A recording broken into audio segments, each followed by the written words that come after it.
Photogenic on the outside, but she is just as spectacular once you walk through those doors. The walls of the church are covered with beautiful history-defying paintings from the Baroque artist Trippo Coccolia, which date back all the way to the 17th century.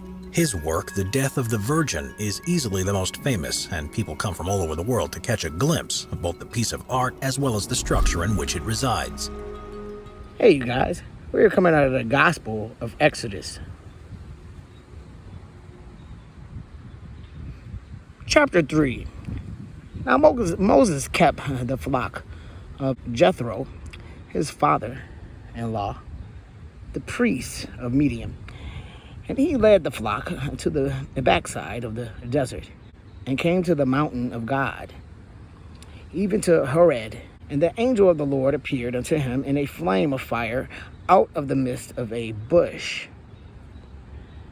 And he looked, and behold, the bush burned with fire, and the bush was not consumed. And Moses said, I will now turn aside and see this great sight, why the bush is not burnt. And when the Lord saw that he turned aside to see, God called unto him out of the midst of the bush, and said, Moses, Moses. And he said, Here am I. And he said, Draw not nigh hither. Put off thy shoes from off thy feet, for the place whereon thou standest is holy ground. Moreover, he said, I am the God of thy father, the God of Abraham, the God of Isaac, and the God of Jacob. And Moses hid his face, for he was afraid to look upon God.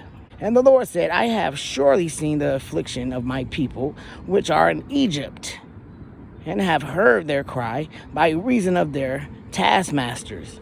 For I know their sorrows, and I am come down to deliver them out of the hand of the Egyptians, and to bring them up out of that land, unto a good land and a large, unto a land flowing with milk and honey, unto the place of the Canaanites, and the Hittites, and the Amorites, and the Perizzites, and the Hivites, and the Jebusites. Now therefore, behold, the cry of the children of Israel is coming to me, and I have also seen the oppression wherewith the Egyptian oppressed them. Come now therefore, and I will send thee unto Pharaoh, that thou mayest bring forth my people, the children of Israel, out of Egypt. And Moses said unto God, Who am I, that I should go unto Pharaoh, and that I should bring forth the children of Israel out of Egypt?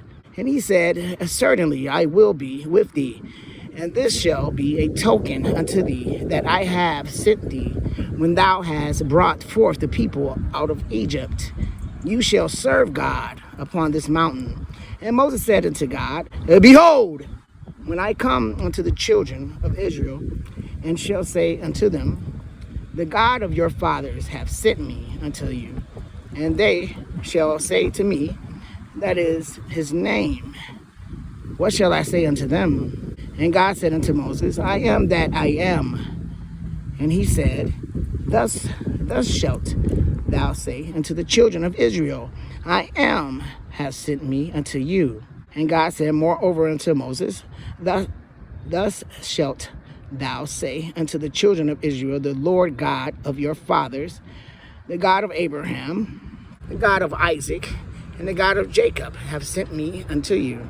This is my name forever, and this is my memorial unto all generations. Go and gather the elders of the Israel together, and say unto them, The Lord God of your fathers, the God of Abraham, of Isaac, and of Jacob appeared unto me, saying, I have surely visited you, and seen that which is done to you in Egypt. And I have said, I will bring you up out of the affliction of Egypt, unto the land of the Canaanites, and the Hittites, and the Amorites, and the Perizzites, and the Hivites, and the Jebusites, unto a land flowing with milk and honey. And they shall hearken to thy voice. And thou shalt come, thou and the elders of Israel, unto the king of Egypt, and you shall say unto him, The Lord God of the Hebrews have met with us. And now let us go. We beseech thee 3 days' journey into the wilderness, that we may sacrifice to the Lord our God. And I am sure that the king of Egypt will not would not let you go. No, not by a mighty hand, and I will stretch out my hand and smite Egypt with all my wonders, which I will do in the midst thereof. And after that he will let you go. And I will give this people favor in the sight of the Egyptians. And it shall come to pass that when you go, you shall not go empty.